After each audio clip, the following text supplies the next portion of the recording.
Norman Ernst Borlaug.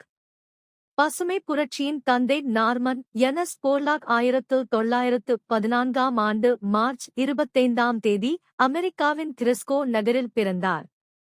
இவர் Mexico விஞ்ஞானிகளுடன் இணைந்து மேற்கொண்ட ஆராய்ச்சிகளில் 20 ஆண்டுகளுக்குள் அதிக விளைச்சல் தரும், நோய் எதிர்ப்பு சக்தி உள்ள குட்டையான செமி டுவார்ஃப் கோதுமை பயிர் ரகங்களை உருவாக்கினார். இவற்றை மெக்சிகோ மட்டுமின்றி இந்தியா, பாகிஸ்தானிலும் அறிமுகம் செய்ய வழிகாட்டினார். உணவு பாதுகாப்பை மேம்படுத்திய இவரது செயல்பாடு பசுமை புரட்சி என பாராட்டப்பட்டது. உணவு உற்பத்தியை பெருக்கி உலக அமைதிக்கு வித்திட்டதற்காக 1970ஆம் ஆண்டு அமைதிக்கான நோபல் பரிசு இவருக்கு வழங்கப்பட்டது.